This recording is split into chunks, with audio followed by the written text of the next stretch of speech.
Nelson Mandela said, "There is no passion to be found playing small and settling for a life that's less than the one you're capable of living." Now, I'm sure in your experiences in school and applying to college and picking your major and deciding what you want to do with life, I'm sure people have told you to make sure you have something to fall back on. Make sure you got something to fall back on, honey. But I never understood that concept, having something to fall back on. If I'm going to fall, I don't want to fall back on anything. I want to fall forward. I figure at least this way I'll see what I'm going to hit. Without consistency, you'll never finish. So do what you feel passionate about. Take chances. Don't be afraid to fail. There's an old IQ test, was 9 dots. And you had to draw 5 lines with a pencil within these 9 dots without lifting the pencil. The only way to do it was to go outside the box. Don't be afraid to think outside the box. Don't be afraid to fail big, to dream big. But remember, dreams without goals are just dreams. Reggie Jackson struck out 2,600 times in his career, the most in the history of baseball. But you don't hear about the strikeouts. People remember the home runs. Fall forward. Thomas Edison conducted 1,000 failed experiments. Did you know that? I didn't know that. Because the 1,001st was the light bulb. Fall forward. Every failed experiment is one step closer to success. You've got to take risks, and I'm sure you've probably heard that before, but I want to talk to you about why that's so important. You will fail at some point in your life. Accept it. You will lose. You will embarrass yourself. You will suck at something. There's no doubt about it. And I know that's probably not a traditional message for a graduation ceremony, but hey, I'm telling you, embrace it, because it's inevitable.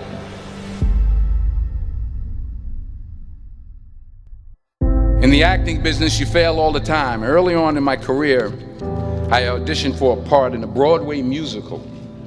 Perfect role for me, I thought, except for the fact that I can't sing. I didn't get the job. But here's the thing. I didn't quit. I didn't fall back. I walked out of there to prepare for the next audition, and the next audition, and the next audition. I prayed. I prayed. And I prayed. But I continued to fail, and fail, and fail. But it didn't matter, because you know what? There's an old saying, you hang around the barbershop long enough, sooner or later you're gonna get a haircut. So you will catch a break, and I did catch a break. Last year, I did a play called Fences on Broadway. But here's the kicker. It was at the Court Theater. It was at the same theater that I failed that first audition 30 years prior. The point is, every graduate here today has the training and the talent to succeed. But do you have the guts to fail? If you don't fail, you're not even trying. I'll say it again. If you don't fail, you're not even trying. To get something you never had, you have to do something you never did. So imagine you're on your deathbed, and standing around your deathbed are the ghosts representing your unfulfilled potential. The ghost of the ideas you never acted on. The ghost of the talents you didn't use. And they're standing around your bed, angry, disappointed, and upset. They say we came to you because you could have brought us to life, they say. And now we have to go to the grave together. So I ask you today, how many ghosts are going to be around your bed when your time comes?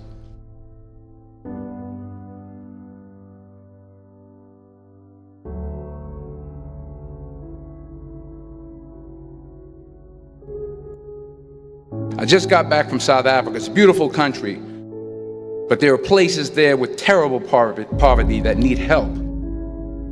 And Africa is just the tip of the iceberg. The Middle East needs your help. Japan needs your help. Alabama needs your help. Tennessee needs your help. Louisiana needs your help. Philadelphia needs your help. The world needs a lot, and we need it from you. We really do. We need it from you young people. I mean, I'm not speaking for the rest of us up here, but I know I'm getting a little grayer. We need it from you, the young people, because remember this. You got to get out there. You got to give it everything you got, whether it's your time, your talent, your prayers, or your treasures. What are you going to do with what you have? I'm not talking about how much you have. Some of you are business majors, some of you are theologians, nurses, sociologists, some of you have money, some of you have patience, some of you have kindness, some of you have love, some of you have the gift of long suffering. Whatever it is, whatever your gift is, what are you going to do with what you have? All right, now here's my last point about failure. Sometimes it's the best way to figure out where you're going. Your life will never be a straight path. I began at Fordham University as a pre-med student. I took a course called cardiac morphogenesis. I couldn't read it, I couldn't say it, I sure couldn't pass it. So then I decided to go into pre-law, then journalism. And with no academic focus, my grades took off in their own direction. I was a 1.8 GPA. And the university very politely suggested that it might be better to take some time off. I was 20 years old. I was at my lowest point. And then one day, and I remember the exact day, March 27th, 1975, I was helping my mother in her beauty shop. My mother owned a beauty shop up in Mount Vernon. And there was this older woman who was considered one of the elders in the town. And I didn't know her personally, but I was looking in the mirror, and every time I looked at the mirror, I could see her behind me, and she was staring at me. She just kept looking at me. Every time I looked at her, she kept giving me these strange looks. So she finally took the dryer off her head and she said something I'll never forget. She said, "Young boy, I have a prophecy, a spiritual prophecy." She said, "You are going to travel the world and speak to millions of people." And in the years that followed, just as that woman prophesied, I have traveled the world and I have spoken to millions of people through my movies. Millions who up till this day couldn't see me, who up till this day I couldn't see while I was talking to them, and they couldn't see me, they could only see the movie. They couldn't see the real me. But I see you today, and I'm encouraged by what I see. And I'm strengthened by what I see.